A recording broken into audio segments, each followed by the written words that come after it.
Bonjour à tous, j'espère que vous allez excellemment bien et aujourd'hui on va parler sport mécanique comme souvent sur la chaîne, bien oui. C'est moi qui fais la programmation, donc je fais ce que je veux. Et on va parler moto Grand Prix, on va débriefer le Grand Prix de Saint-Marin, Grand Prix qui vient de se dérouler, Grand Prix qui a lieu en Italie, hein, c'est toujours la particularité en sport mécanique, c'est tout ce qui se passe à Saint-Marin, en fait lieu en Italie, parce qu'il n'y a pas de circuit à Saint-Marin, Saint-Marin c'est tout petit. Grand Prix qui s'est fini, on n'est pas passé loin d'une victoire française, qui aurait été une première en moto Grand Prix, parce que je rappelle que la dernière victoire française en catégorie reine, c'était à l'époque les 500 cm3, c'était Régis Facconi du côté de Valence, Grand Prix assez dingue, c'était en 99, ça fait quasiment 20 ans, parce que c'était en fin d'année, hein, 99, ce Grand Prix là, mais ça fait quasiment 20 ans qu'on n'a pas eu de victoire française en catégorie reine, je le précise, parce que sinon Fabio Quartararo avait remporté une course à Barcelone l'année dernière, ou même Johan Zarco, ou même Di Meglio. Je crois que même Louis Rossi avait remporté un Grand Prix de France il y a quelques années, je crois me souvenir, en 125. Puis Randy de Punier en 250 également. Et bien tout de suite, c'est l'heure, comme d'habitude, de faire le débrief de ce Grand Prix. On commence avec le bilan des Français et on débute avec Fabio Quartararo. Fabio Quartararo qui n'est pas passé loin d'une victoire, avec un Grand Prix pour Fabio qui est plutôt bon.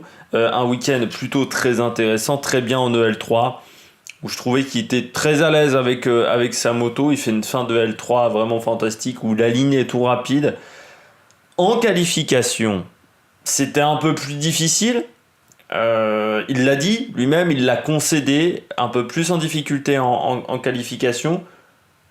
Malgré tout, il est troisième, hein, sur la grille de départ. C'est intéressant de voir qu'une qualif difficile, maintenant pour Fabio Quartararo, c'est d'être simplement troisième. C'est quand même la première ligne. Mais en difficulté parce que beaucoup de vent, pas forcément en capacité d'aligner les secteurs les uns après les autres. Puis il y a un tour où il était en amélioration et puis il sort dans le vert. Donc voilà, difficile. On sait qu'ensuite le circuit de Misano, c'est aussi un circuit où dès qu'il y a du vent, ça peut être technique, parce qu'il y a toute la portion rapide où il y a plein de petits virages qui se prennent quasiment à fond. Mais si vous avez un peu de vent, et ben ça vous déporte de 2-3 cm et vous tapez la zone verte. Et zone verte dit annulation du tour en moto Grand Prix. Ensuite en course, très bon départ, très très bon départ, ce qui est assez rare chez Fabio, il faut le dire. Souvent il perd des positions au départ, et bien là il en a gagné, il a dépassé Paul Espargaro et il était encore devant Morbidelli.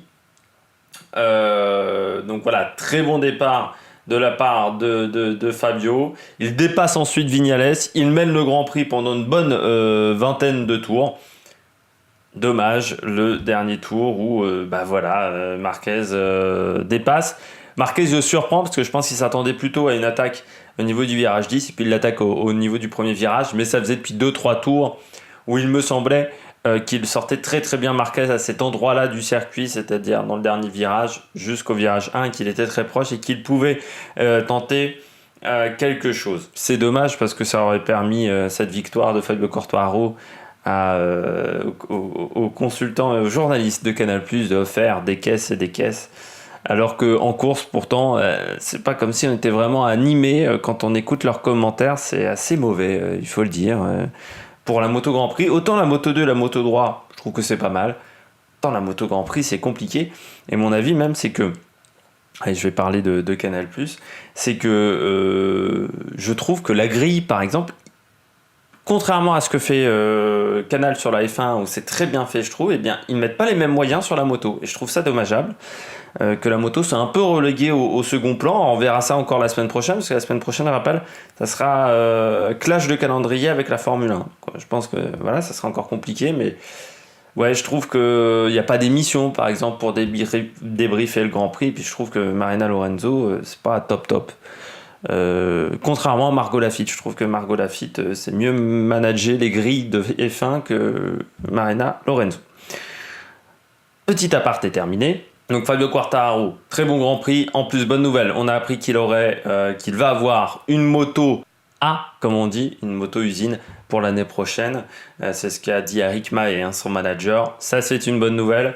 Ça veut dire que Fabio Quartararo, eh bien, il aura les vrais perfs. Alors ça veut dire également une moto peut-être un peu plus difficile en termes de réglage, mais au moins il aura la moto usine, et ça veut dire également les 500 tours moteur en plus qu'il n'a pas le pilote français. Donc voilà, bon Grand Prix, très bonne saison de la part du français. Il grimpe encore au classement championnat, classement pilote. Il apporte des points également à son équipe Petronas pour le classement équipe, et pour les teams indépendants surtout, c'est important. On passe au deuxième pilote français, Johan Zarco. Johan Zarco sur la KTM. Pas un mauvais week-end pour Johan. Alors il y a eu du bon et puis il y a eu du moins bon. Du bon, qualification, course. Du moins bon, la troisième séance d'essai où il a la capacité, je pense déjà à ce moment-là, de se mettre en Q2. De ne pas être obligé de repartir, de passer par la Q1. Bon, dommage, il passe donc par la Q1. Qualifié en Q2, il est dans les 2 premiers de la Q1 avec un très très bon chrono. Séance 2, il prend la 8e place. Malgré tout, il avait une pénalité de 3 places sur la grille pour son action sur Oliveira lors du Grand Prix de Silverstone, Grand Prix de Grande-Bretagne. Donc il partait 11e sur la grille. Du côté du Grand Prix, c'est dommage parce que le départ est raté, et s'il avait pris un bon départ, il avait la capacité d'être dans le top 10, de finir devant les pilotes qui étaient devant lui. Mauvais départ, il perd 6 positions, pardon, pas 7. Et ensuite, il va reprendre des positions grâce au crash, aux abandons de nombreux pilotes, mais aussi parce qu'il est performant.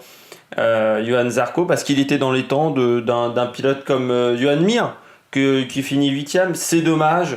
Voilà, son départ, ses premiers tours de course où il est loin, il perd du temps et il va rester derrière Petrucci. Malgré tout, cette 11e place est intéressante. Petrucci est à moins d'une seconde déjà de lui.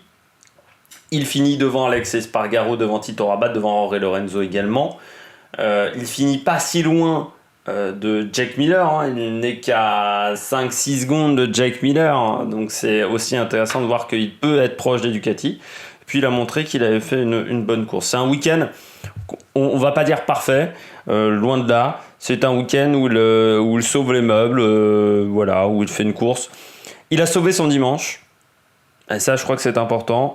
Mais voilà, c'est dommage de ne pas réussir à faire un bon départ, ce qui lui coûte, parce que dans les 3-4 premiers tours de course, eh bien, il est très très loin. Il perd du temps sur un Petrucci parce qu'il est en queue du groupe qui est mené par Petrucci.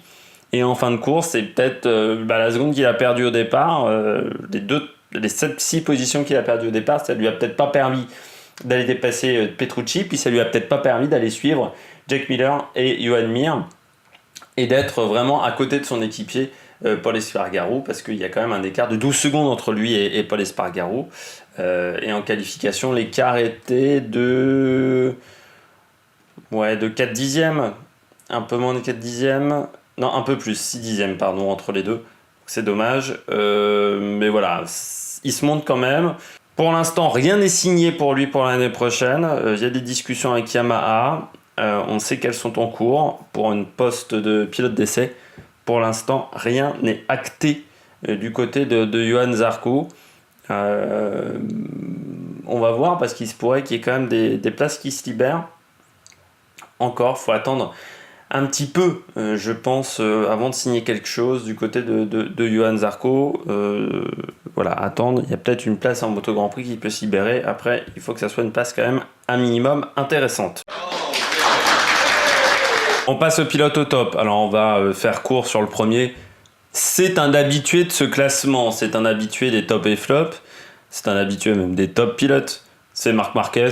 Saison exceptionnelle de la part de Marc Marquez. Pas grand chose à dire pour le pilote espagnol. Il est devant. Il fait une très très bonne course.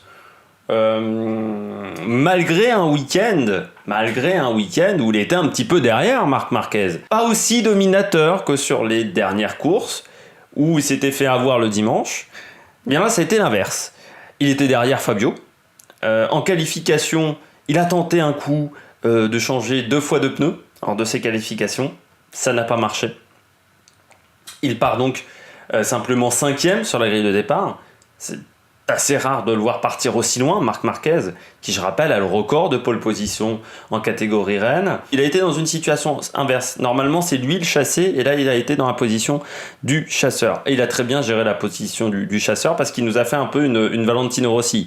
Valentino Rossi à sa grande époque, gérait même en 2008-2009, souvent il faisait ça, c'est-à-dire que il doublait des pilotes dans le dernier tour, ou il doublait un ou deux pilotes, ou il suivait un pilote pendant 7, 8, 9 tours dans ces grandes années, et puis il passait dans le dernier virage, voilà.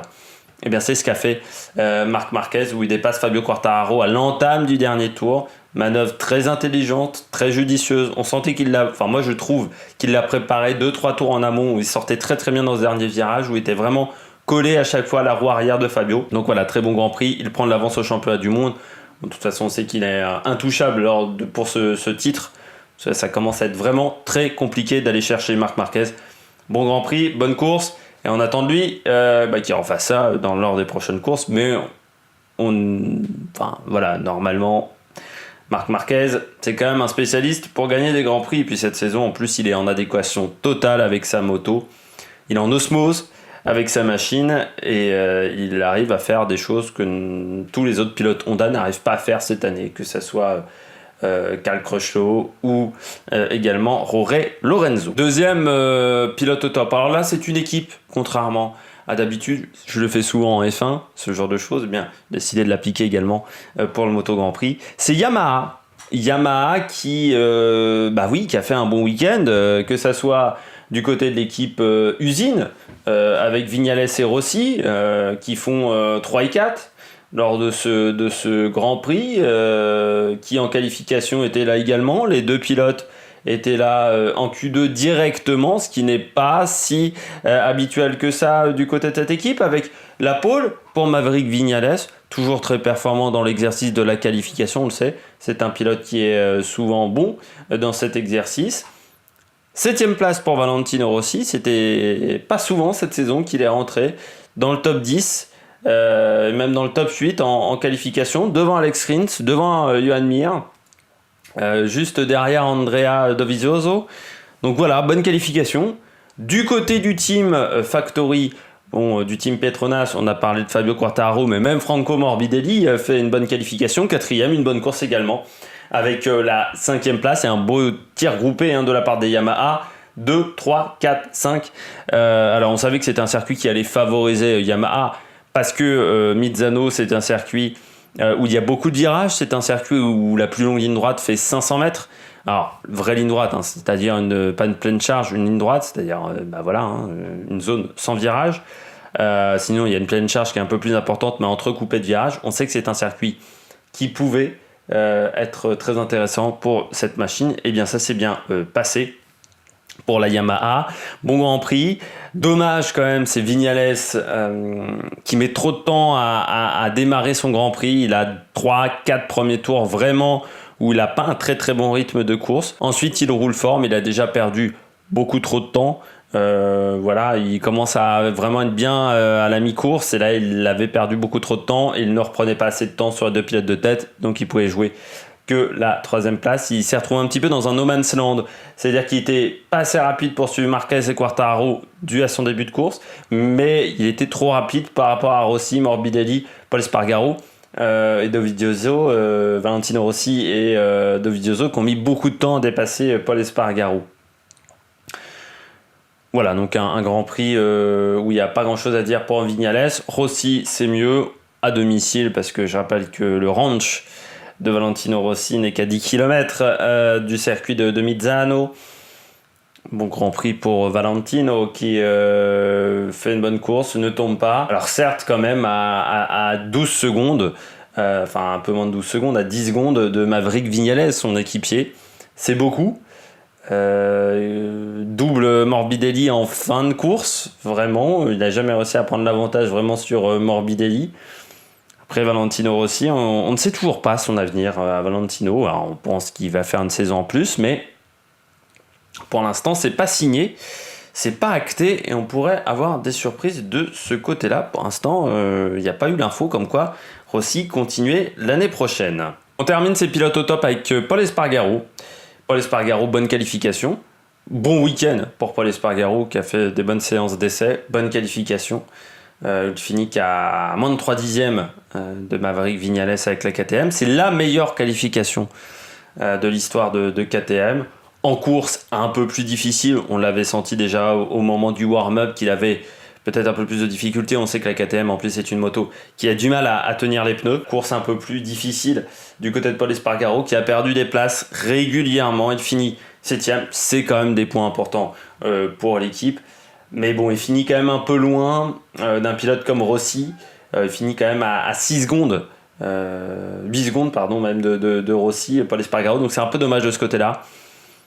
C'est là-dessus qu'il va falloir travailler désormais chez KTM où voilà, ils ont toujours du mal avec leur rythme de course. En qualification, ils sont capables d'être rapides parce qu'ils ont un bon moteur. En course, par contre, ils ont toujours ce souci-là d'une usure un peu plus importante des pneus, d'une machine un peu plus dure à piloter. Et sur un circuit comme Misano, circuit qui est exigeant au niveau physique, mais on ne peut pas se débattre avec sa machine pendant 27 tours. On passe au bonnet d'âne. On va essayer de faire assez vite sur les bonnets d'âne. Et on commence avec Jorge Lorenzo. Que dire de Lorenzo ? Week-end où il n'est absolument pas de rythme. Alors on aurait pu s'attendre à mieux en se disant, bon voilà, Silverstone c'était il y a 3 semaines. Peut-être un peu récupéré voilà, de ce qui s'était passé en Catalogne. On rappelle qu'il était blessé depuis la Catalogne, qui revient à Silverstone. Alors Silverstone c'était sa course de reprise, il était en difficulté. On se dit il y a quand même 3 semaines entre Silverstone et Misano qu'il sera de nouveau performant. Eh bien non, pas à l'aise avec la moto, tout simplement, Roré. Obligé d'utiliser des pneus soft pour la course, des pneus tendres. Forcément des pneus qui n'ont pas une durée de vie exceptionnelle. En qualification, inexistant. Il finit 18ème des qualifications. Il y a juste derrière lui, il y a les deux Yamaha, Ducati de Avintia et les 2 KTM de chez Tech 3. Donc très loin. Et puis en course, il n'a pas réussi à suivre Petrucci et Jack Miller qui étaient devant lui sur la grille de départ. Et puis après, derrière, il se fait mangé par Tito Rabat.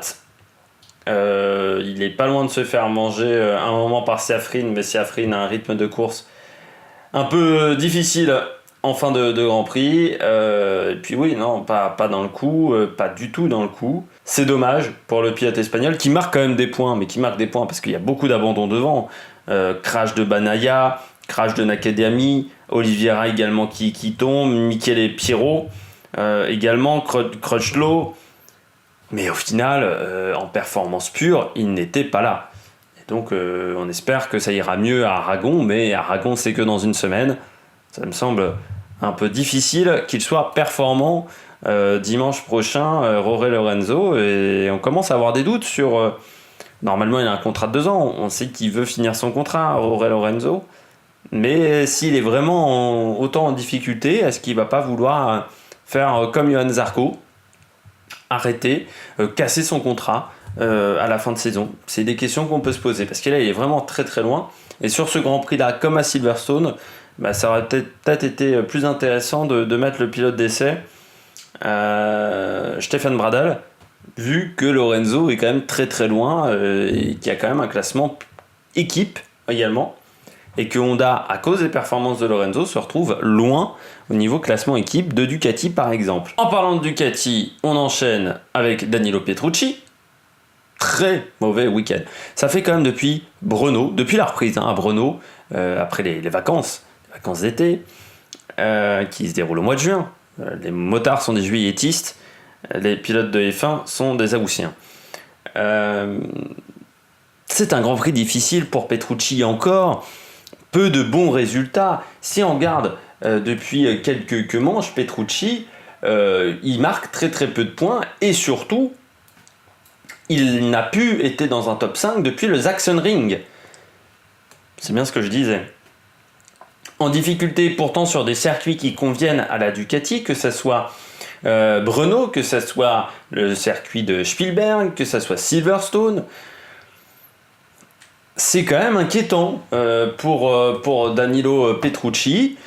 Alors, est-ce qu'il est mis en difficulté par Jack Miller ? Pas sur ce Grand Prix, parce que Jack Miller n'est pas beaucoup mieux que lui pendant ce week-end. 16e en qualification, 9e en course, donc il finit juste devant, assez loin les deux pilotes de la tête de course, parce que Petrucci finit avec 31 secondes de retard sur Marc Marquez, c'est-à-dire qu'il y a un gouffre entre les deux. Il finit surtout avec peu d'avance sur Alex Espargaro et sur Johan Zarco, qui sont vraiment juste derrière Danilo Petrucci.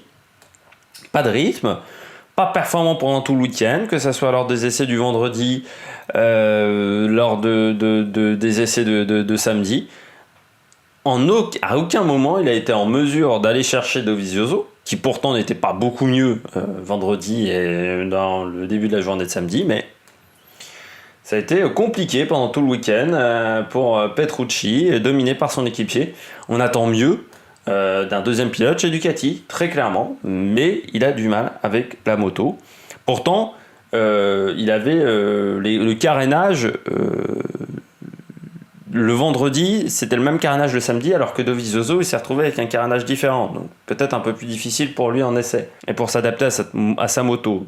Mais Petrucci, en difficulté depuis la reprise des vacances. Donc on attend mieux du pilote italien. On finit avec Alex Rins qui abandonne en course.